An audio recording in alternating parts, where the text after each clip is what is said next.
Acid of NH2 minus. कैसे निकालते हैं बच्चों इसका कॉन्जुगेट एसिड निकालने का क्या तरीका होता है?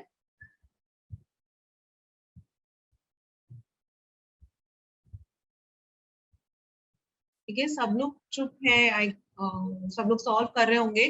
तो अगर आप लोग को थोड़ा सा मैं वापस रिवाइज करवा रही हूँ and then you guys will tell me the answer. तो मेरे पास है जैसे HCl, okay let me write this down like this. Acid होता है ma'am proton, option A NH3। Very good. और as per the proton donor, और base होता है प्रोटॉन एक्सेप्टर। ठीक है ना? So now let's start. अब जैसे हाइड्रोक्लोरिक एसिड है, ठीक है, अब hydrochloric acid this will act as an acid जब वो प्रोटॉन डोनेट करेगा, और जो बची हुई स्पीशीज है अनायन, उसको बोलते हैं बच्चों कॉन्जुगेट बेस। ये एसिड है तो Cl माइनस इसका कॉन्जुगेट बेस है। ऐसे ही अगर मैं अमोनिया लिखूं, ठीक है, और मैं बोलूं कि ये बेस की तरह एक्ट कर रहा है, लेट्स से, तो ये H+ गेन करेगा, और क्योंकि बेस होता है प्रोटॉन एक्सेप्टर, वो प्रोटॉन एक्सेप्ट कर कर बच्चों बना लेता है ammonium ion which is the conjugate acid. ठीक है, तो आपको बच्चों आई होप ये वाला कॉन्सेप्ट याद रहेगा, है ना, कि acids are proton donors and base is proton acceptors. ठीक है ना? नाउ अब इसके बेसिस पर प्लीज ट्राई कि इसका आपको कॉन्जुगेट एसिड बताना है। What will be the conjugate acid of this? तो इसका मतलब क्या है, ये किसकी तरह एक्ट कर रहा है? बेस की तरह एक्ट कर रहा है ना? Got it? इसका हमको कॉन्जुगेट एसिड बताना है क्योंकि इसका ये कॉन्जुगेट एसिड है। एक बार अभी कोशिश करो, आई होप सबका आंसर आ गया हो। इसका कॉन्जुगेट एसिड बताना है, तो इसका मतलब ये बेस की तरह एक्ट कर रहा है, और बेस की तरह एक्ट कर रहा है मतलब ये प्रोटॉन एक्सेप्ट करेगा, प्रोटॉन एक्सेप्ट कर कर ये बना लेगा ammonia, and this will be the conjugate acid. So अपना आंसर हो गया option 1। This was a very easy question, of course बहुत पुराना है but still. Is everyone clear on this? Can I move on to the next one, बच्चों? Yes, ma'am. Okay. चलो मुस्कान का तो पहले आंसर आ गया था। Quickly tell me the answer for this one. Choose the correct statement. Medical का question है 1985 का। करेक्ट स्टेटमेंट इनमें से कौन सी है? और हम लोग बाकी को भी डिस्कस करेंगे कि बाकी वाली इनकरेक्ट है ना? सबसे पहले बताओ, ammonium chloride will it give alkaline solution in water? True or false?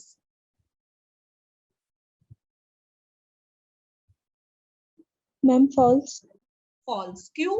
क्योंकि NH4Cl जब भी हम पानी में डिसॉल्व करेंगे तो सॉल्ट है, वाटर के अंदर स्ट्रॉन्ग इलेक्ट्रोलाइट है, कंप्लीटली डिसॉल्व होकर बना देगा NH4OH एंड HCl। ये तो वीक बेस है, तो ये तो एज इट इज रहेगा, OH माइनस आयंस, इसका मतलब ज्यादा देगा नहीं है। और जो ये HCl है ये स्ट्रॉन्ग एसिड है, स्ट्रॉन्ग एसिड मतलब बहुत सारी H+ आयंस दे देगा, मतलब जितना HCl है उतना सारा का सारा H+ आयंस दे देगा। और अगर सारा का सारा H+ आयंस दे देगा, इसका मतलब the solution will be acidic, hence alkaline नहीं होगा, the solution will be acidic। ठीक है? ओके, अभी सेकंड वाला बताओ, sodium acetate gives acidic solution in water, true की false? False. false। false, हाँ, क्योंकि जब भी अपना सोडियम एसिटेट है वो पानी के अंदर एसिटिक एसिड देगा एंड NaOH। नाउ इस केस में ये वीक एसिड है, ये स्ट्रॉन्ग बेस है, तो स्ट्रॉन्ग बेस की वजह से जो है the solution will be basic, ना कि एसिडिक। थर्ड स्टेटमेंट ट्रू की फॉल्स?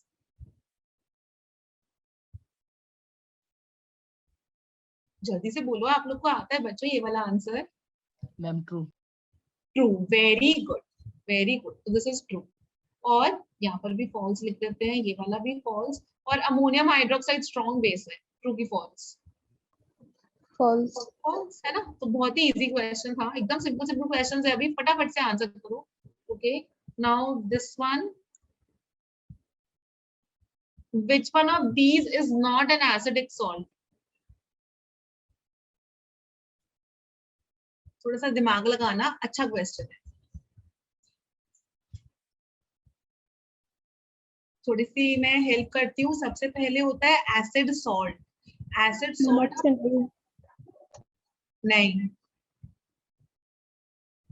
ओके, एसिड सॉल्ट ना बच्चों, हम उसको बोलते हैं वो वाला सॉल्ट जिसके अंदर आपके पास H प्लस आयन्स अवेलेबल हो डोनेट करने के लिए. ठीक है, तो उसको हम बोलते हैं एसिडिक सॉल्ट.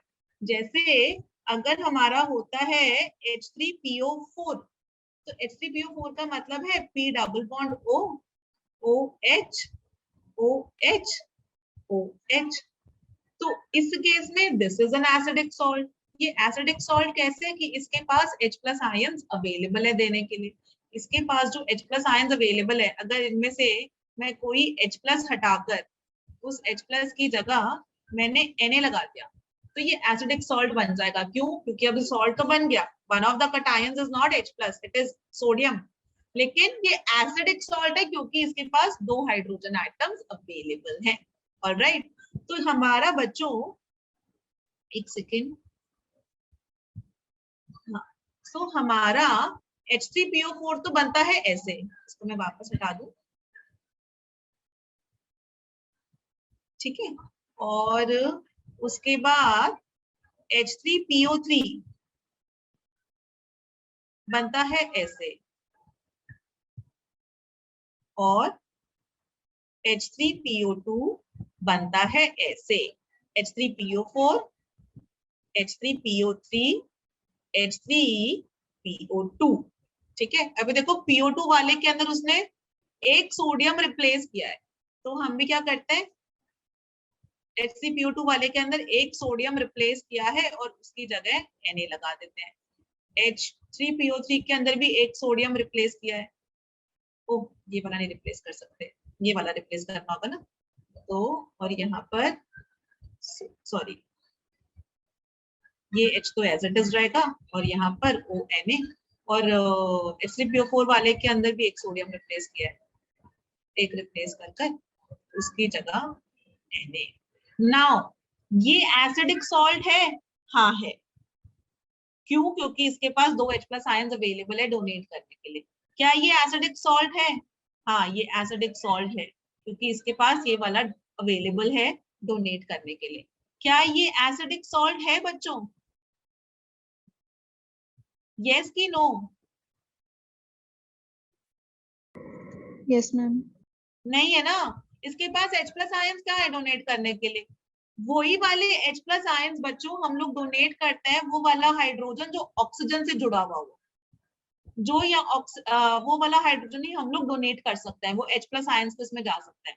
जो फॉस्फोराइड हाइड्रोजन का बॉन्ड है, ये वाला थोड़ी हम लोग H निकाल सकते हो. सो this is not an acidic salt. बच्चों समझ में आया ये वाला concept? yes ma'am, got it everyone? Clear? तो इसका आंसर हो जाएगा हमारा ये option A. Clear yes, everyone? आगे बढ़ो. ओके, जल्दी से ये वाला करो प्लीज.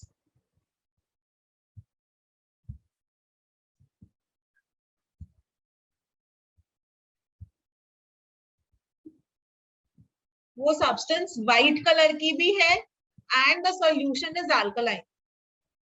ठीक है, ये वाला मतलब क्लास 10th का क्वेश्चन है, 10th level types. White colour का याद है 10th की एनसीईआरटी के अंदर है, sodium carbonate, washing soda, baking soda, है ना, वो वाली चीजें. तो उसके अंदर याद करना. पहले तो ये वाली चीज समझो, व्हाइट है. व्हाइट के अंदर कंफ्यूजन हो सकता है कि ये भी व्हाइट कलर का होता है.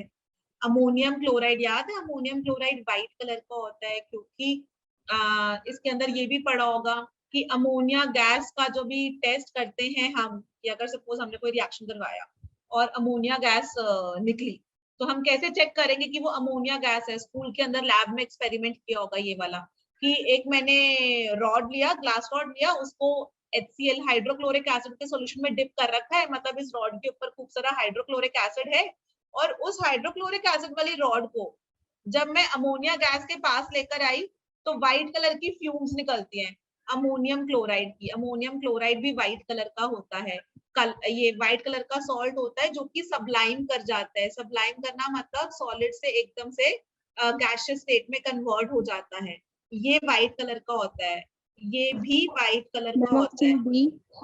Option B, yes option B, very good, है ना। ये भी कलरलेस, उसको हम व्हाइट ही बोल देते हैं।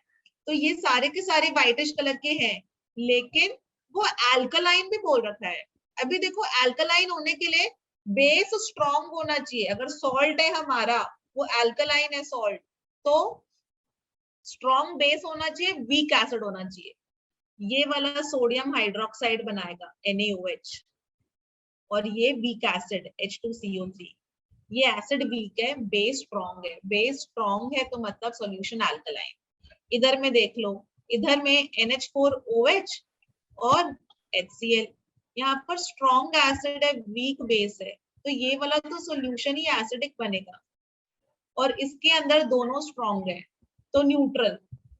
Fe +2 और +3 स्टेट के अंदर याद हो ग्रीन विट्रॉल बोलते हैं FeSO4 के जब भी हम बात करते हैं। Fe+3 वाले के अंदर वो रस्ट कलर का होता है, +2 वाले में ग्रीन कलर का होता है, तो ये तो व्हाइटिश कलर का ही नहीं होता है ना। आयरन ऑक्साइड ऐसे याद करो ना, लोहा पे जो जंग लग जाता है घर पर बालकनी में, जो भी लोहे का रॉड वॉड कुछ भी कूलर का स्टैंड कुछ रखा होता है जिसपे जंग लग जाता है, तो वो ब्राउनिश रस्ट कलर का सा होता है।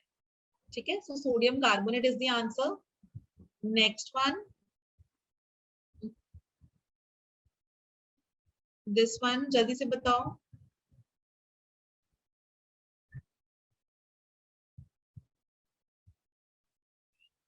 H3BO3, ये वाला क्वेश्चन हमने क्लास में डिस्कस किया है। H3BO3 होता क्या है? Option A. Very good. H3BO3 होता है बोरिक एसिड। अगर बोरिक एसिड है, आपको याद होगा इसका हमने स्ट्रक्चर बनाया था, प्लेनर स्ट्रक्चर होता है इस तरह करके। बोरॉन है, उसने 3 OH लिखा होता है, इसको कई बार जो है बुक्स में ऐसे करके भी लिखा होता है जिससे कंफ्यूजन हो सकता है कि इसके पास तो OH है, OH माने के बेस नहीं। इस केस में क्या है, दिस इज एन एसिड। क्यों ये एसिड है? क्योंकि बोरॉन के ना ये 3 इलेक्ट्रॉन्स अपने थे। बोरॉन का एटॉमिक नंबर 5 होता है, इलेक्ट्रॉनिक कॉन्फ़िगरेशन 2,3, तो इसके 3 वैलेंस इलेक्ट्रॉन्स है। 3 वैलेंस इलेक्ट्रॉन्स मैंने ऐसे बना दिए, और ऑक्सीजन आया, उसके साथ इसने बॉन्ड बनाया, तो 3 6 इलेक्ट्रॉन्स हुए। इसकी ऑक्टेट कंप्लीट नहीं है। अगर ऑक्टेट कंप्लीट नहीं है तो इसको ऑक्टेट इनकम कंप्लीट करनी है, तो ये lone pair of electrons gain कर सकता है। और हम लोग क्या बोलते थे, quickly revising the concept, Bronsted acid है proton donor,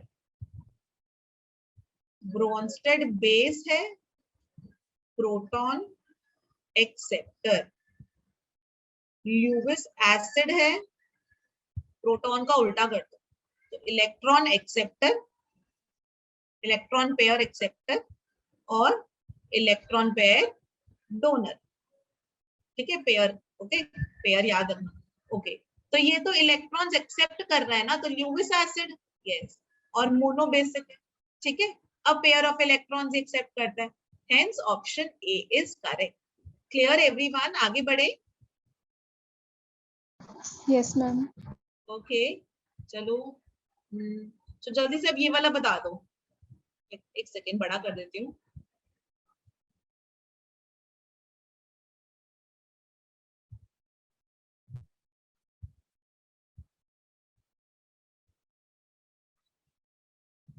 ma'am H2 option B. Bombay की दिल्ली? बॉम्बे। मैम दिल्ली। मैम बॉम्बे। एक बार सोचो तो, रुको। ओके, इन दोनों में से कंफ्यूजन है, हम सॉल्व करते हैं। तो OH माइनस है, दिस समथिंग समथिंग, दिस जो बनेगा, what is the conjugate base? तो यहाँ पर कॉन्जुगेट बेस बनना है। इसका मतलब ये काम क्या कर रहा है, एसिड का काम कर रहा है। एसिड क्या होता है? Proton donor. तो वो H+ दिया, अगर वो H+ निकल गया तो बचा क्या? O- oxide ion. Hence option D. ये आता था तुमको आंसर, बस जल्दबाजी वाला है, ये गड़बड़ जो हुई है ना। आगे बढ़े। आई होप एवरीवनस क्लियर बच्चों। आज स्टूडियो ऑक्यूपाइड था, so I had to take the class घर से, पर देन इट्स ओके। आज बहुत सारे न्यूमेरिकल्स प्रैक्टिस करने हैं, सो मेरे को भी कन्वीनियंट है यहाँ पे न्यूमेरिकल्स इतने सारे प्रैक्टिस करने में, आसान हो जाएगा। आगे बढ़ रही हूँ।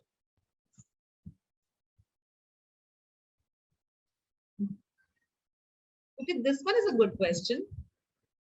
This is not completely related to थोड़ा सा आप ऑर्गेनिक वगैरह भी सोच सकते हो।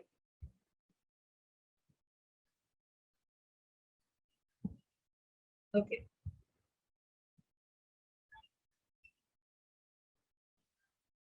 Which of the following is the strongest base?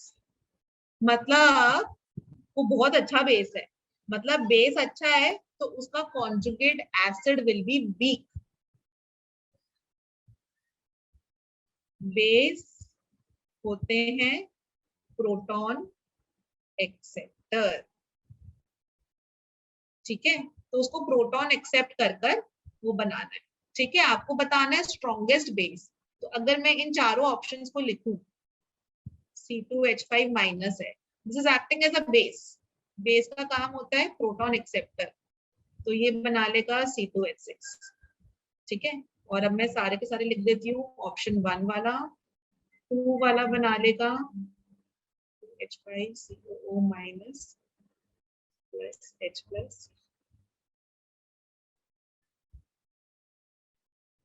ठीक है। और ऑप्शन 3 बना लेगा। ओके बच्चों, आगे बेस स्ट्रॉन्ग, अगर बेस स्ट्रॉन्ग हो तो कॉन्जुगेट एसिड क्या होना चाहिए? स्ट्रॉन्ग की वीक? वीक। वीक है ना। तो ये सारे अपने एसिड्स हैं। अब मुझे बता दो इनमें से वीकेस्ट एसिड कौन सा है? तो हम लोग क्या बोलते हैं ना, ये एसिड्स है ना, एसिड्स की स्ट्रेंथ का क्या होता है ना, जो कार्बोक्सिलिक एसिड्स हैं, जैसे कि ये मैं इनको नाम दे देती हूँ। ये वाला इथेन को A लिख रही हूँ, इसको B लिख रही हूँ, इसको C लिख रही हूँ, इसको D लिख रही हूँ। तो एसिड्स का ना B is the strongest acid, उसके बाद C, उसके बाद D, उसके बाद A। आप थोड़ा सा ऐसा करके सोच लो, इतना ये तो मैंने डायरेक्टली बता दिया कि ये वाला वीकेस्ट एसिड होगा, तो इसका मतलब ये स्ट्रॉन्गेस्ट बेस होगा, and hence this is the answer. But reason क्यों? ठीक है, अभी देखो जो ये नेगेटिव चार्ज है, सारे के सारे अनायंस है, C2H5 माइनस, C2H5COO माइनस, इधर इथॉक्साइड आयन और ये हाइड्रोक्साइड आयन। जो नेगेटिव चार्ज है ना, ऑप्शन 2, 3, 4 में नेगेटिव चार्जेस ऑन ऑक्सीजन। अभी ऑक्सीजन ना इलेक्ट्रोनेगेटिव है, तो इलेक्ट्रोनेगेटिव होने की वजह से वो इलेक्ट्रॉन का लालची है, तो वो इलेक्ट्रॉन का जो लालची है उसके पास नेगेटिव चार्ज आ रहा है तो वो खुश हो रहा है, उसको प्रॉब्लम नहीं है। यहाँ पर जो नेगेटिव चार्ज आ रहा है वो कार्बन पर आ रहा है, कार्बन तो इलेक्ट्रोनेगेटिव नहीं है, उसको नहीं चाहिए इलेक्ट्रॉन की इच्छा। और यहाँ पर भी जो कार्बन पे इलेक्ट्रोनेगेटिव जो नेगेटिव चार्ज आ रहा है वो इथेन वाले पे आ रहा है। सारे के सारे कार्बन सिंगल बॉन्ड वाले हैं, sp3 हाइब्रिडाइज्ड। sp3 वाला कार्बन तो बिल्कुल भी इलेक्ट्रोनेगेटिव नहीं होता। हम लोग जब भी इलेक्ट्रोनेगेटिविटी का भी ऑर्डर लिखते हैं ना,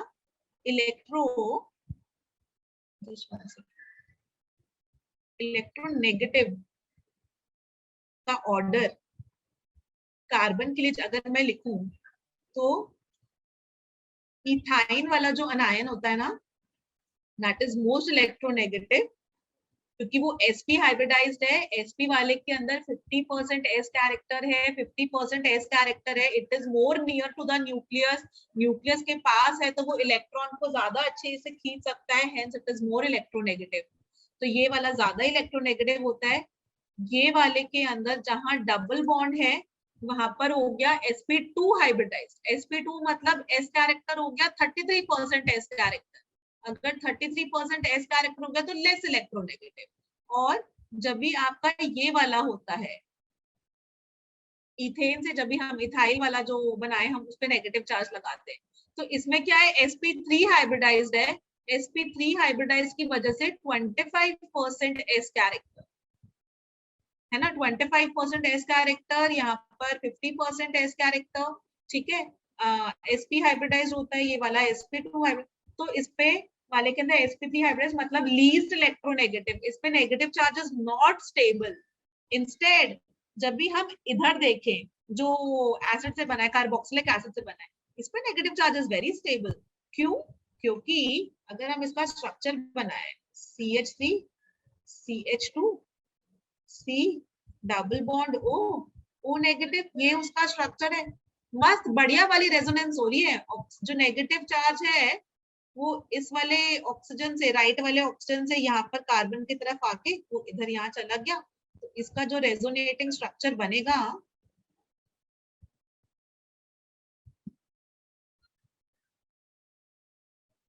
फिर से नेगेटिव चार्ज घूमकर ऑक्सीजन पर ही आ गया।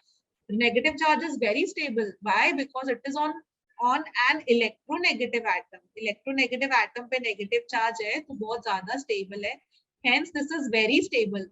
अगर कोई स्पीशीज ऑलरेडी स्टेबल है तो वो H प्लस आयन गेन करना चाहेगी ही नहीं ना, वो बोलेगी अरे मेरे पास तो मैं बहुत स्टेबल हूँ, मेरे पास तो एकदम नेगेटिव चार्ज स्टेबल हो रहा है। कोई भी चार्ज स्पीशीज की स्टेबिलिटी आप कैसे जज करोगे कि वो स्टेबल है कि अनस्टेबल है? सब पे नेगेटिव चार्ज है।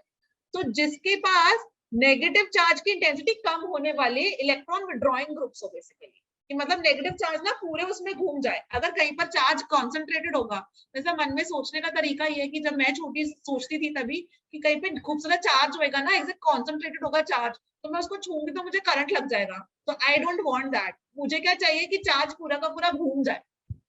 तो इस वाले के तो चार्ज पूरा का पूरा घूम जाता है, तो ये बहुत ही स्टेबल है ये नेगेटिव चार्ज, तो hence this will not easily accept a proton. This is not a good base, that is a bad base. इसके अंदर भी नेगेटिव चार्ज ऑक्सीजन पर है, इधर भी नेगेटिव चार्ज ऑक्सीजन पे आएगा। केवल फर्स्ट ऑप्शन में ही negative charge is on carbon. सब में ऑक्सीजन है तो oxygen is electronegative, carbon is not electronegative, it will not want to keep the negative charge, hence this will be the strongest base. वो फटाफट से H+ gain करेगा और C2H6 बना लेगा। Clear everyone? Yes, ma'am. Okay good. चलो अभी एक थोड़े से अच्छे लेवल के क्वेश्चंस करें, ये थोड़े बहुत ही हल्के हल्के लेवल। ऐसा करो फटाफट से ये वाला ओरली बता दो।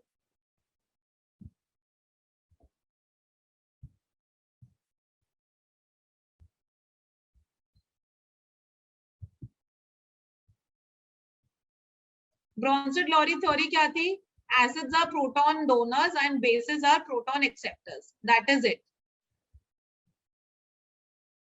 क्या एल्यूमिनियम क्लोराइड और SO2 दो आंसर्स है इसके। एल्यूमिनियम क्लोराइड क्या प्रोटॉन दे रहा है? नहीं। क्या प्रोटॉन एक्सेप्ट कर रहा है? नहीं। तो this is not an example of Bronsted-Lowry theory. SO2 क्या प्रोटॉन दे रहा है? इसके पास है ही नहीं हाइड्रोजन, क्या ये प्रोटॉन ले रहा है? नहीं। तो इसके अंदर दो करेक्ट है, ठीक है। So this is not an example. मैं लिख दूं Bronsted-Lowry theory के अंदर acids are proton donors and base are proton acceptors. Okay बच्चों, आगे बढ़ रही हूँ मैं। ओके बेटा क्वेश्चन, थोड़ी सी कैलकुलेशन होगी इसके अंदर।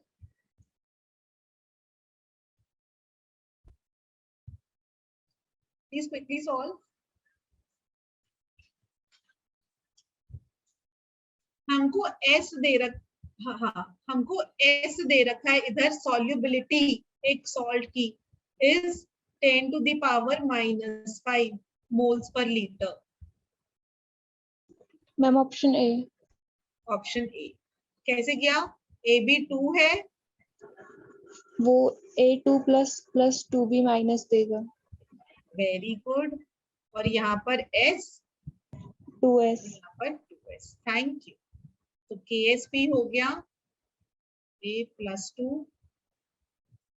B माइनस का स्क्वायर S और 2S का स्क्वायर, फिर this is equal to 4S cube, और वो 4S क्यूब तो हम KSP लिख लेते हैं।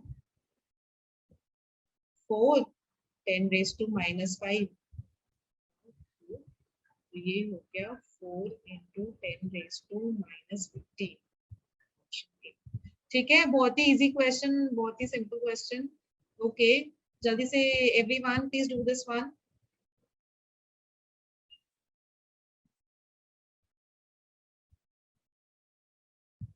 हमने क्या किया बच्चों, पुराना वाला क्वेश्चन क्लियर है ना सबको? आई होप मुस्कान, शालिनी, सिया, बेटा, हर्षिता, अंजलि, ऑल गुड ना अभी तक? Yes ma'am. अगर थोड़ी देर बाद जो है ना क्वेश्चन करते करते बोर हो गए, अभी मैं बहुत सिंपल सिंपल क्वेश्चन रख रखे हैं। मैं यहाँ पर बुक लेकर बैठी भी हूँ, वैसे मैंने ये वाली बुक अपने पास रख रखी है, इसमें ना क्वेश्चंस मार्क कर रखे हैं सारे के सारे जो 2019 के हैं, मेंस के, जेई के, नीट के। तो मैं एक प्रीवियस ईयर वाली हूँ, तो एक बारी जो है मैं ये कुछ सिंपल सिंपल क्वेश्चन करवा दूं, फिर थोड़ा सा लेवल ऑफ डिफिकल्टी बढ़ाते हैं धीरे धीरे करके। एंड अगर तुम लोग ज्यादा बोर हो गए तो फिर मैं रिडॉक्स रिएक्शंस वाला चैप्टर अभी चालू कर, ठीक है? ओके, अच्छा, तो इसके अंदर क्या कर रहे हैं, पहले क्वेश्चन समझाती हूँ। कर क्या रहे हैं, उन्होंने बोला कि AgCl कब प्रेसिपिटेट करेगा। ठीक है, हम कर क्या रहे हैं, इक्वल वॉल्यूम हमने AgNO3 और HCl की मिक्स कर रहे हैं। AgNO3 और AgCl को मिक्स करेंगे हम, सॉरी HCl, हम AgNO3 और HCl को मिक्स करेंगे, देन AgCl फॉर्म होगा और HNO3 फॉर्म होगा। नाउ प्लीज अंडरस्टैंड दिस, हर केस में AgCl फॉर्म होगा, हर केस में, all the cases reaction must occur करेगा, AgCl बनेगा। बट वो आयंस की स्टेट में, मतलब मेरा ग्लास, इसमें ना ड्राइंग अच्छी नहीं बन मैम रही। Option C. Very good, option C is correct. तो ऐसा, ये हमारा बीकर है, तो सब में AgCl बनेगा। जहां पर हमने कल पढ़ा था, अगर ionic product is greater than solubility product, then precipitation will occur, precipitation will occur, precipitate will be form.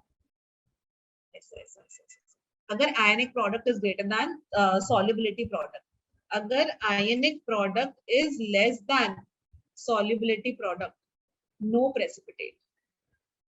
ठीक है, कोई प्रेसिपिटेट फॉर्म नहीं होगा। नाउ बच्चों, इसके अंदर देखो, अगर मैं ऑप्शन ए उठाऊं तो हम इक्वल वॉल्यूम्स बोल रहे हैं, इसकी भी वॉल्यूम भी ले लेते हैं, इसकी भी वॉल्यूम भी ले लेते हैं। तो Ag+ के मोल्स कितने आए, Ag+ के मोल्स आ गए 10⁻⁻⁴ into V, और इसके HCl के अंदर से Cl- आएगा, Cl- के मोल्स आ गए 10⁻⁷ into V। ठीक है, सबसे पहली चीज, इतने तो मोल्स हो गए हमारे। ठीक है, और कॉन्सेंट्रेशन जब भी हम लेते हैं, क्योंकि हमें सॉल्युबिलिटी प्रोडक्ट, आयनिक प्रोडक्ट में तो कॉन्सेंट्रेशन लेनी होती है ना, तो Ag+ कितना हो जाएगा, कॉन्सेंट्रेशन कितनी हो जाएगी, इतने मोल्स अपॉन 2V, है ना, upon total volume which is 2V। तो ये आ जाता है 10⁻⁻⁴ अपॉन 2, और Cl- आ जाता है 10⁻⁷ into V, इतने मोल्स अपॉन टोटल वॉल्यूम, यानी कि 10⁻⁷ अपॉन 2। ठीक है बच्चों, तो ये हमारा इस तरह करके Ag+ की कॉन्सेंट्रेशन, Cl- आयंस की concentration.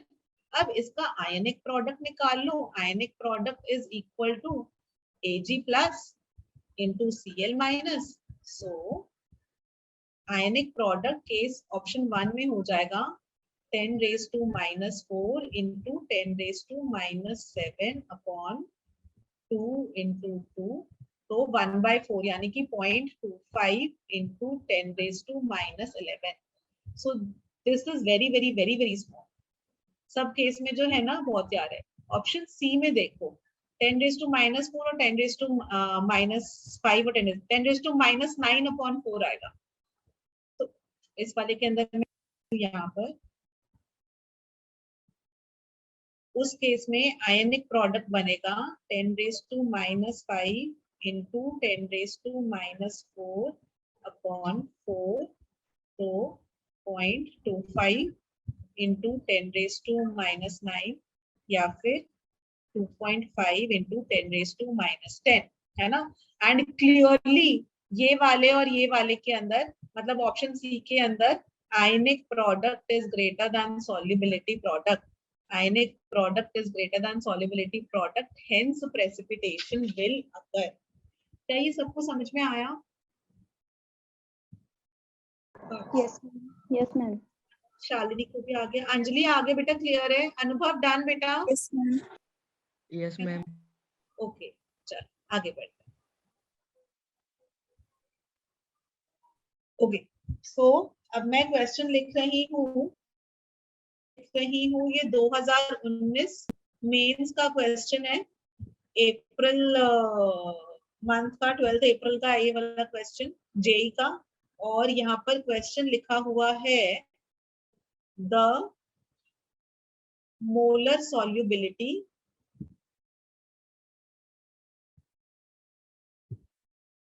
of cadmium hydroxide is 1.84 into 10⁻⁵ molar in water. The expected solubility of cadmium hydroxide in a buffer of pH equal to 12 is question mark। और मैं यहाँ पर ऑप्शंस लिख रही हूँ। वेरी इजी क्वेश्चन, थोड़ा सा दिमाग लगाना है, एकदम से जल्दबाजी में मत सॉल्व करना, ठीक है? 2 मिनट सोचना।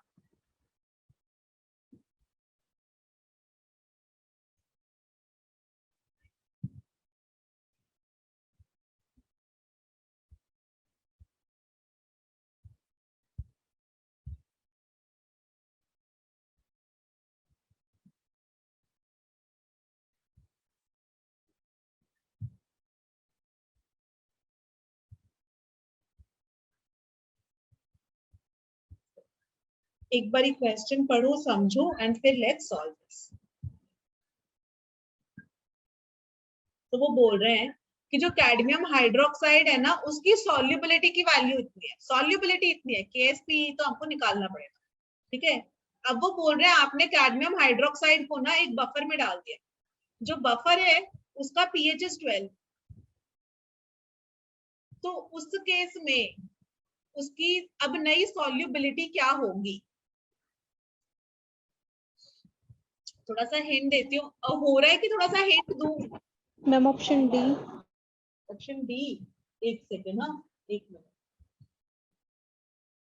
अरे वाह, very good, option D is right.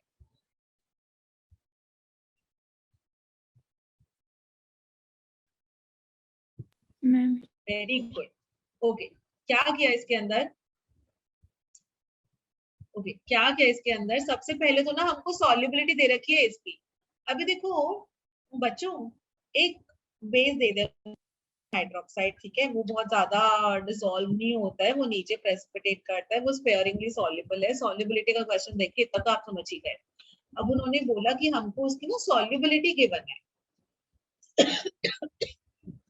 Solubility तो चेंज कर सकती है, देखो बफर के अंदर उसकी सॉल्युबिलिटी कुछ और हो जाएगी, पीएच 12 का, पीएच 4 का, कोई और मैं NaOH डाल दूं तो उसके अंदर चेंज हो जाएगी सॉल्युबिलिटी। क्या चीज फिक्स्ड रहती है? जो फिक्स्ड रहती है वो है उसका KSP, सॉल्युबिलिटी प्रोडक्ट, है ना? तो हम लोग क्या करेंगे इस केस में? सबसे पहले कैडमियम हाइड्रोक्साइड, ठीक है? वेरी इजी क्वेश्चन बच्चों, मेंस का क्वेश्चन है, but it does not mean के नीट में नहीं आ सकता है, नीट के अंदर आ सकता है ये वाला क्वेश्चन, ठीक है? Cadmium and hydroxide ions, now इसकी S, इसकी 2S, तो KSP हो गया cadmium ions and OH minus ions का स्क्वायर S, और इसका का square, this comes out to 4s cube. तो KSP निकल गया 4 और S कितना है 1.84 इंटू 10 रेज टू -5 का क्यूब। और इसकी क्या वैल्यू आती है, इसकी वैल्यू एग्जैक्ट वैल्यू बच्चों आ रही है 24.9 into 10 raise to -15। Ma'am but ये तो 2.49 है। हाँ तो वो तो KSP निकला ना बेटा, हमको तो सॉल्युबिलिटी निकालनी है ना, expected solubility of CdOH2 in a buffer of pH 12। तो यहाँ पर तो है 24.9 इंटू 10 रेज टू -15। हाँ इतना ही आया, मैंने पूरा कैलकुलेट नहीं किया, मैंने वैल्यू फिगर जो है बुक से उठा ली। ठीक है, ये इसकी वैल्यू आ रही है, मल्टीप्लाई करके वो आप कर लोगे। Now the solubility product is fixed, जो KSP की वैल्यू, अब ये वाली वैल्यू फिक्स्ड है।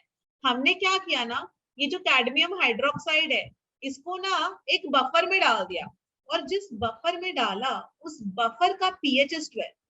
अगर एक बात बताओ मुझे, अगर बफर का pH 12 है तो POH कितना हो जाएगा 2, और POH अगर 2 हो गया इसका मतलब ये है कि OH माइनस आयंस की कॉन्सेंट्रेशन हो गई 10 raise to -2 molar.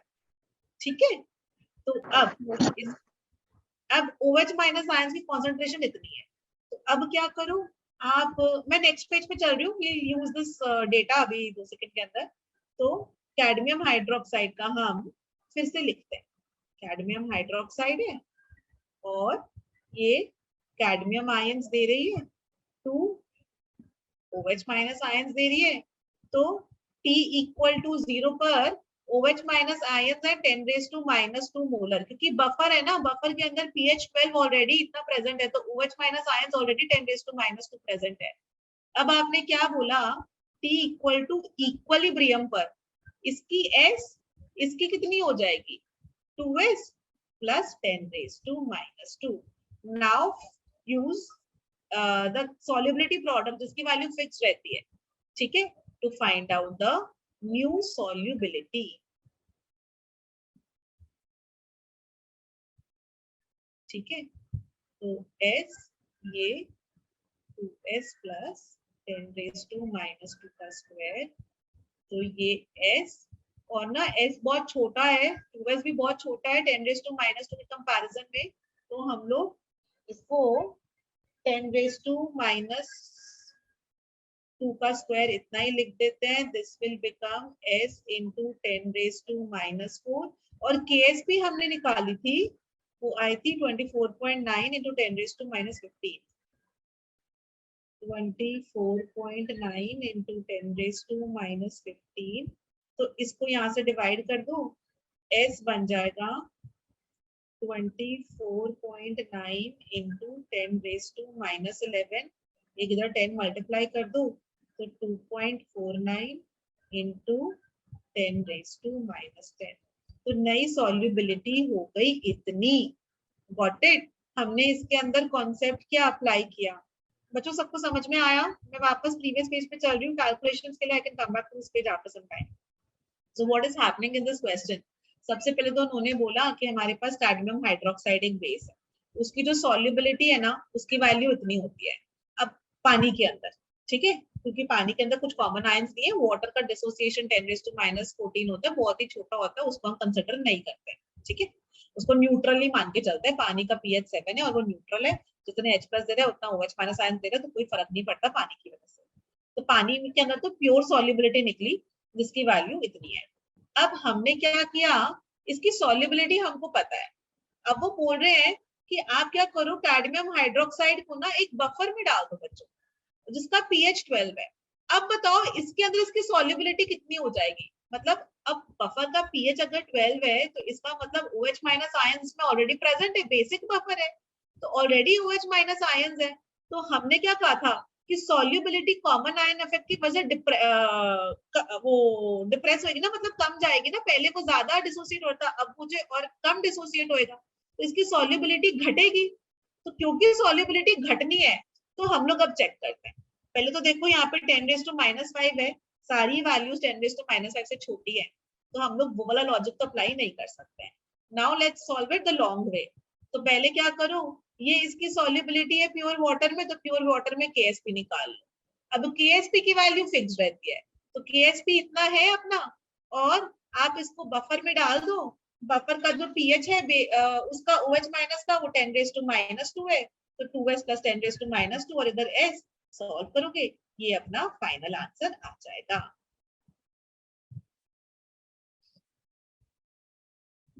Clear everyone? Yes, ma'am. Next question पे चले? Yes, ma'am. Okay, so let me write down the next question. इसी से मिलता जुलता क्वेश्चन दे रही हूँ। So the question is, ये वाला क्वेश्चन भी 2019 मीन्स 12 अप्रैल का है, ठीक है। और इसमें क्या हो रहा है, क्वेश्चन पूछा है उन्होंने, what is the molar solubility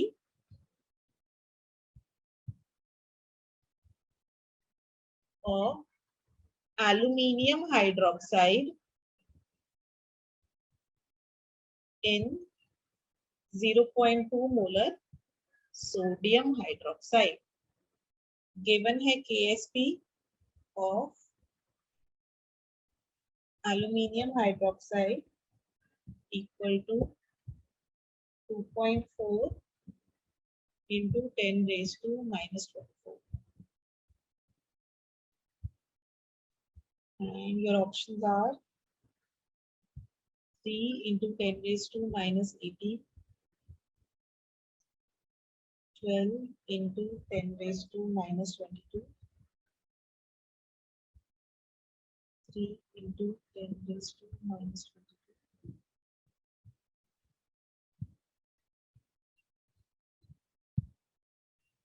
question 1, और मैं नीचे ना क्वेश्चन 2 भी लिख रही हूँ।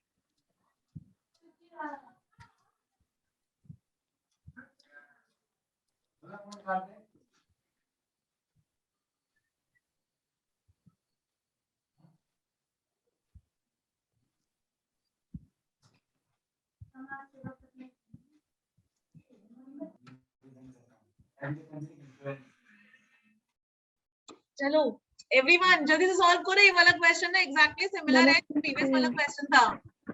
Option C. ऑप्शन सी, एक सेकेंड। हाँ, very good, option C is correct.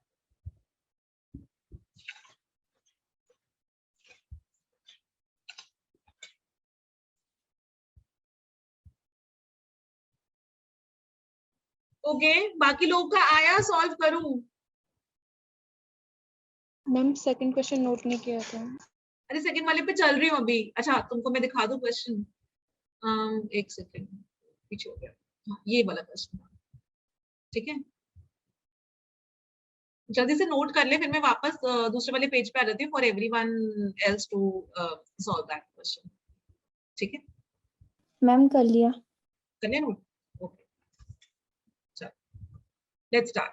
सो इसके अंदर हम लोग क्या कर रहे हैं, एल्यूमिनियम हाइड्रोक्साइड है। अगेन ये भी जो है ना ज्यादा डिसॉल्व नहीं होता, ये भी प्रेसिपिटेट जैसा सफेद रंग के इसके प्रेसिपिटेट वो क्रिस्टल जैसे होता है, वो इकट्ठे होता है ना। तो हम लोग एल्यूमिनियम हाइड्रोक्साइड जो है ना उसकी सॉल्युबिलिटी मतलब वो स्पेयरिंगली सॉल्युबल है, ठीक है। तो हम लोग इसकी मोलर सॉल्युबिलिटी निकालनी है 0.2 मोलर NaOH में।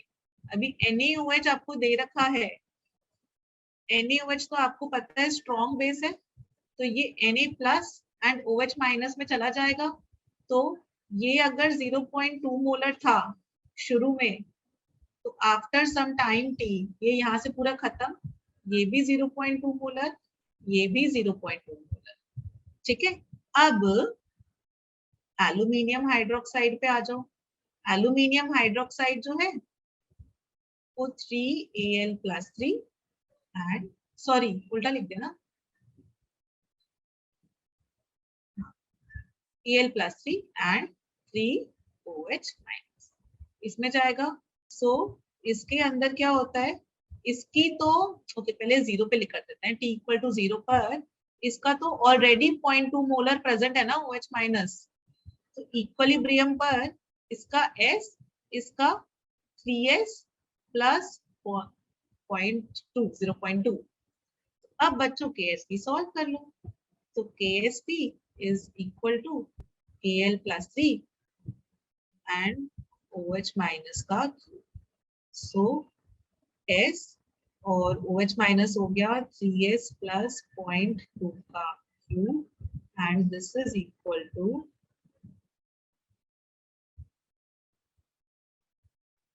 2.4 into 10 raised to minus 4। तो ये हो गया S और इसको कर लेते हैं, कितना हो जाएगा 3S प्लस 0.2 है ना, तो ये 0.2 ही बच जाएगा। This is equal to 2.4 into 10 raised to minus 24 और इसको प्लीज सॉल्व कर लो। तो ये S 0.2 को लिख लेते हैं, 2 2 जा 4 2 जा 8 और 8 into 10 raised to minus 3 is equal to 2.4 into 10 raised to minus 24। अब ये सॉल्व कर लो, तो S हो जाएगा 2.4 into 10 raised to minus 24 upon 8 into 10 raised to minus 3 and इसको सॉल्व करके 0.3 into 10 raised to minus 21 या 3 into 10 raised to minus 22। Option C. Clear everyone? आगे बढ़े? Yes ma'am. ओके बच्चों बोर तो नहीं हुए और क्वेश्चंस प्रैक्टिस करने हैं कि मैं रेडॉक्स रिएक्शन शुरू करूं चैप्टर कि क्वेश्चंस अच्छे लग रहे हैं? कुछ तो बोलो। मैम क्वेश्चन ठीक है। Questions is better. मुझे आज यही लगा था कि थोड़ा कॉन्सेप्ट बिल्डिंग के लिए अच्छा रहेगा इसलिए, और अभी फिर ट्यूसडे के बाद संडे तक तो ब्रेक आ जाएगा, सो इट इज बेटर कि हम लोग क्वेश्चंस प्रैक्टिस कर लें। और आप लोग भी ना ऐसा ट्यूसडे के बाद अपना संडे को क्लास होगी तो खूब सारे क्वेश्चंस प्रैक्टिस करना, ठीक है? Yes ma'am. अभी ये वाला बताओ मुझे आंसर। Option C. अरे वो भी क्या, मैंने तो अभी तक आंसर भी नहीं देखा पीछे से। अरे वाह वेरी गुड। कैसे किया, किसने किया सॉल्व? मुस्कान? Yes ma'am. कैसे किया बेटा? मैम पहले स्ट्रॉन्ग सॉल्ट का, स्ट्रॉन्ग एसिड और वीक सॉल्ट का लगा के H plus equal to root KW into C upon KB करके, उसके बाद हाँ, H प्लस का माइनस लॉग ले लिया था। Very good. सो सबसे पहले वेरी गुड मुस्कान, इसके अंदर okay let everyone else also try. Everyone let's give us everyone 2 minutes 1 minute, एक बार ट्राई कर लो सब लोग।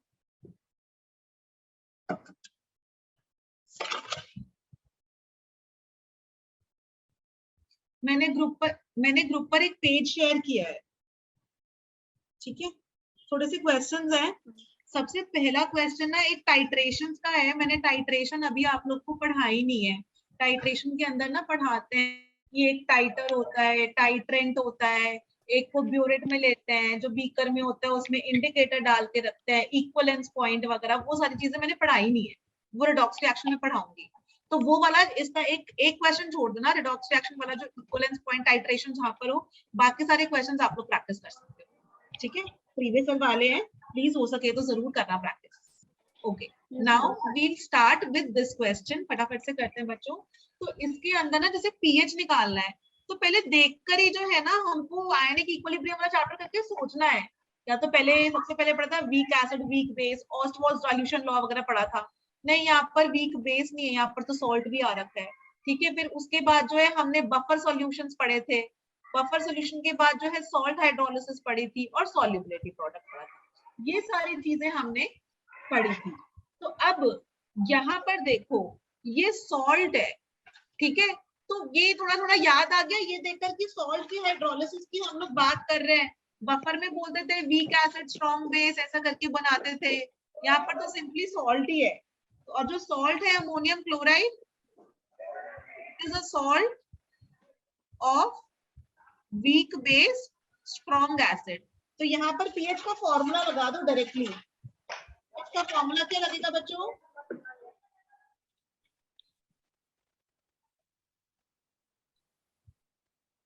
पीएच का फॉर्मूला क्या लगेगा, कोई बताओ please. H plus equal to root KW into C upon KB. अरे वाह, ओके। एक तो वो वाला भी फॉर्मूला है, मैं डायरेक्टली वो वाला लिख रही हूँ, PH is equal to 7 minus half। वो बिल्कुल करेक्ट है बेटा, वो वाला भी लिख सकते हो। मुझे समहाउ ये वाला फॉर्मूला ज्यादा याद रहता है, इसलिए मैंने ये लिखा है और कोई रीजन नहीं है, दोनों तरीके से बिल्कुल करेक्ट है। और अब आप वैल्यू सिंपली सब्स्टिट्यूट कर दोगे, है ना। 7 माइनस हाफ पी के बी को डायरेक्टली 5 लिख देती हूँ, और लॉग सी लॉग ऑफ 0.02, 0 है ना।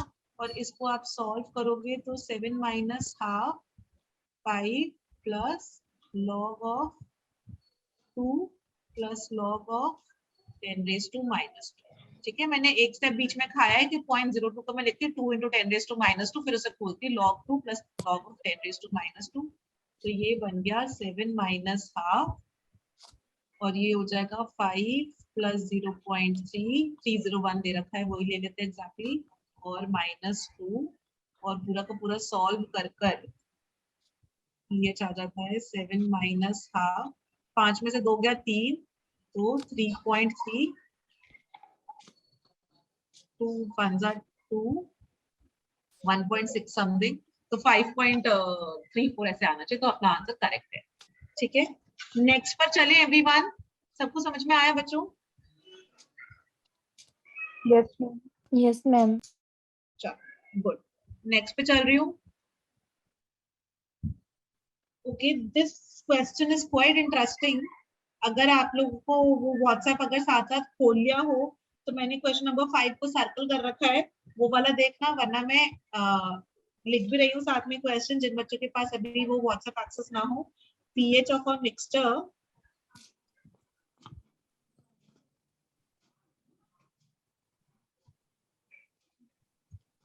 containing 400 ml of 0.1 molar sulfuric acid and 400 ml of 0.1 molar NaOH will be 1.3. Statement number 1. Statement number 2. Ionic product Kw of water is temperature dependent.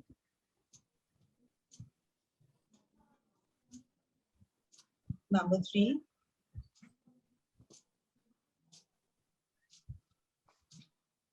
इसमें आपको बताना है कौन सी स्टेटमेंट्स करेक्ट है। ठीक है, मल्टीपल स्टेटमेंट्स करेक्ट है। Okay, you have to tell me which all statements are correct. Monoacid acid Ka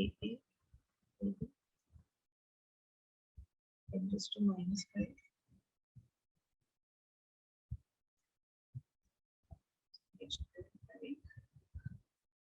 Degree of dissociation of this acid is equal to, ठीक है से,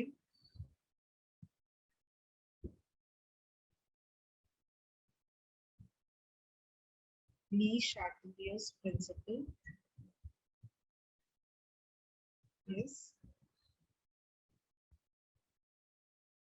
not applicable to common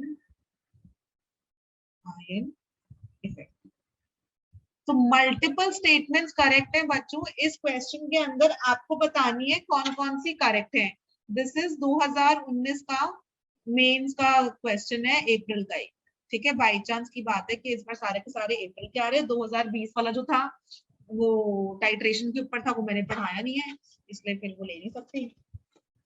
ठीक है, okay, so everyone please take 2 minutes and try to solve this question.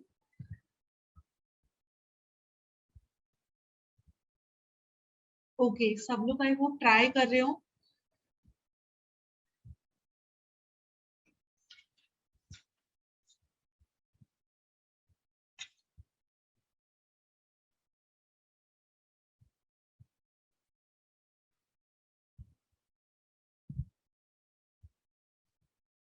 इसके अंदर question ये पूछा है कि आपको 4 स्टेटमेंट्स गिवन है और इन चारों स्टेटमेंट्स में बताना है all those statements which are true. सारी की सारी ट्रू नहीं है, कुछ फॉल्स है लेकिन कुछ ट्रू है, तो आपको बताना है कौन कौन सी ट्रू है। ठीक है, so let's start with this question. पहले तो एकदम सिंपल सिंपल वाला उठा लेते हैं। KW ऑफ वाटर, जो आयनिक प्रोडक्ट ऑफ वाटर होता है, वो टेम्परेचर डिपेंडेंट होता है, यस और नो?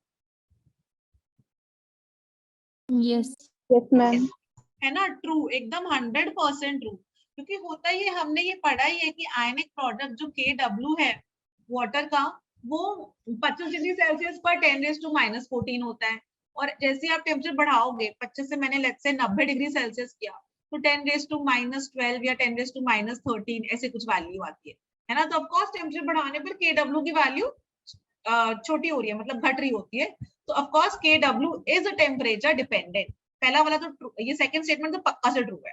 ठीक है, और फोर्थ वाला, Le Chatelier's principle is applicable to common ion effect, not applicable to? Not applicable ma'am, not applicable. Applicable to common common ion ion effect पे। तो ये कोई कॉमन आयन होएगा तो रिएक्शन बैकवर्ड उसमें जाता है ना। तो कॉमन आयन इफेक्ट तो यूज करना ही है, उसके अंदर हमने करा ही था ली शैटलियर्स प्रिंसिपल पे। हमने किसी भी उसकी कॉन्सेंट्रेशन बढ़ाई थी रिएक्टेंट की या प्रोडक्ट की, तो हमने देखा था कि रिएक्टेंट की कॉन्सेंट्रेशन बढ़ाई तो फॉरवर्ड डायरेक्शन में जाएगा रिएक्शन, प्रोडक्ट की कॉन्सेंट्रेशन बढ़ाई तो बैकवर्ड में जाएगा रिएक्शन। तो ये वाली तो पक्का से फॉल्स है, क्योंकि डिपेंड करता ही है। अब आते हैं इन दोनों पे, सेकंड वाला इज ट्रू, फोर्थ वाला is false. Let's solve. First and third is correct. First and third is correct, solve कर लिया? Yes ma'am. Okay, very good. So this is actually correct, true, और ये वाला भी true. Now let's solve this. ये कैसे करके आया? Because 1, 2, 3 are true. pH of a mixture निकालना है containing 400 ml 0.1 molar sulfuric acid, 400 ml 0.1 molar NaOH. तो sulfuric acid है जो कि हमको given है 400 ml 0.1 molar। तो H प्लस के आयंस, चलो पहले ऐसा करते हैं, H प्लस के आयंस बताओ कितने हो जाएंगे। पहले तो इसकी मोलारिटी और वॉल्यूम है, तो मोल्स कितने हो जाएंगे सल्फ्यूरिक एसिड के? मोल्स ऑफ H2SO4 हो जाएंगे 0.1 into 400 मोलारिटी इंटू वॉल्यूम, तो हो गए 40 मोल्स ऑफ H2SO4, है ना, मिलीमोल्स, है ना। और H प्लस के कितने हो जाएंगे, कि एक सल्फ्यूरिक एसिड में 2 है, तो यहीं पे लिख देते हैं H प्लस के होता है 40 into 2 80 मिलीमोल्स, है ना, क्योंकि एक सल्फ्यूरिक एसिड 2 दे रहा है, तो 40 से 2 हो गए 80। ऐसे ही NaOH का लिख लेते हैं यहाँ पर।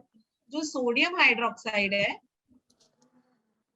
वो है 400 ml 0.1 मोलर, तो अगेन 400 ml 0.1 मोलर, है ना।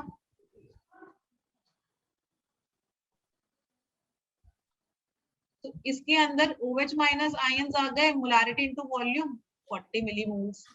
ठीक है, अभी H प्लस और OH माइनस का होता है, तो 40 OH माइनस को 40 H प्लस चाहिए, तो H प्लस रिमेनिंग हो जाएगा 40 मिलीमोल्स बचेंगे, तो 40 मिलीमोल्स बचे और टोटल वॉल्यूम कितनी हो गई 400 और 400 800 ml।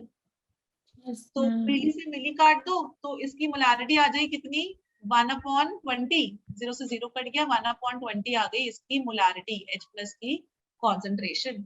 अब इसके अंदर pH निकालो, pH equal to negative log of H plus 1/20 को लिख सकते हैं 0.05 ना, 1/20 0 लगा दिया, एक और 0 तो 0, हाँ 0.05। तो ये हो गया नेगेटिव लॉग ऑफ 5 into 10⁻⁻², और इसको आप लिख सकते हो 2 माइनस लॉग 5। तो 2 माइनस लॉग 5 की वैल्यू कितनी होती है 0.7, तो 1.3। तो इसका मतलब ये वाला स्टेटमेंट इज ट्रू। देखो बच्चों क्लियर है ना, डन डन। अच्छा क्वेश्चन था ये, बहुत लेंथी था बट ठीक है। सो पहला वाला भी ट्रू हो गया, सेकंड वाला ट्रू है, अब थर्ड वाले को सॉल्व करते हैं। कोई मोनोबेसिक एसिड है जिसका Ka गिवन है और उसका pH 5 है, आपको DOD बताने की 50 आ रही है कि नहीं आ रही।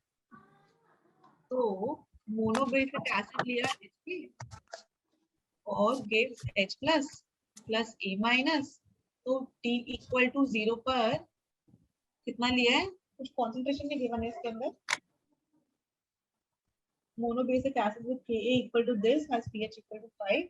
Degree of dissociation of this acid is 50%. True or false? Okay.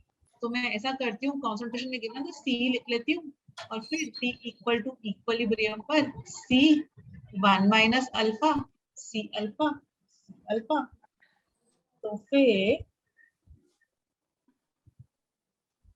अच्छा, तो इसके अंदर Ka हो गया H plus into A minus upon HA और Ka की वैल्यू कितनी दे रखी है, Ka 10⁻⁻5 है और pH 5 है। ओके, सो Ka की वैल्यू है 10⁻⁵ और अगर pH 5 है तो फिर H plus ion concentration is 10⁻⁵, यानी कि C इंटू अल्फा इज 10⁻⁵, इधर से H प्लस।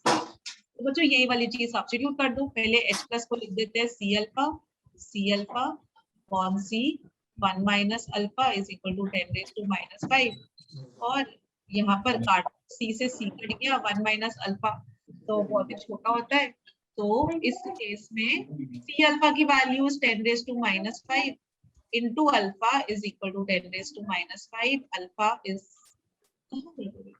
अल्फा की वैल्यू कितनी आई, क्योंकि नीचे 1 माइनस अल्फा को इग्नोर भी करना है यहाँ पर 1/2 क्योंकि Ka इसकी है तो 1 वो आएगी। हाँ, alpha upon 1 minus alpha upon 1 minus, एक सेकेंड मैं यहाँ पे थोड़ा नीटली लिख देती हूँ बच्चों, थोड़ा सा खुशकी पकड़ी में नीटली लिखती हूँ। This implies 10⁻⁻5 into alpha upon 1 minus alpha is equal to 10⁻⁻5, ठीक है। और इस केस में 10⁻⁻5 से 10⁻⁻5 कट गया, तो फिर alpha upon 1 minus alpha is equal to 1, तो फिर हम बोल देते हैं alpha is equal to 1 minus alpha, उधर चला गया, 2 alpha is equal to 1, alpha is equal to half, यानी कि 50%। तो degree of dissociation is again 50%, which is true. Please देख लो इस केस के अंदर, इस केस के अंदर ना पीएच जो एसिड है ये वीक एसिड है। इस केस में जो है ना, जब भी हमको यहाँ पर ये दिखती है ना 10⁻⁻5, मतलब जो H प्लस आयन कॉन्सेंट्रेशन ही 10⁻�5 है, ये बहुत ही कंपेरेबल है। तो इस केस में हमने DOD को ना 1 के कंपैरिजन में इग्नोर नहीं किया, और देख भी 50% है तो 1 के कंपैरिजन में इग्नोर नहीं कर सकते। 2-4% होता है, 5% होता है, तभी हम इग्नोर करते हैं। तो यहाँ हमने इग्नोर नहीं किया, जिससे अपना 50% आ रहा है। Clear everyone? बच्चों कोई डाउट्स? यहाँ तक जो है अपने तीनों के तीनों first second third statement true है, लास्ट वाली स्टेटमेंट फॉल्स है, ठीक है। चलो बच्चों, मेरी ना 7 o'clock से दूसरी क्लास है, तो आज की क्लास यहाँ ओवर करते हैं and see you on Sunday. हम लोग रिडॉक्स रिएक्शंस वाला चैप्टर पढ़ेंगे उस दिन, ठीक है।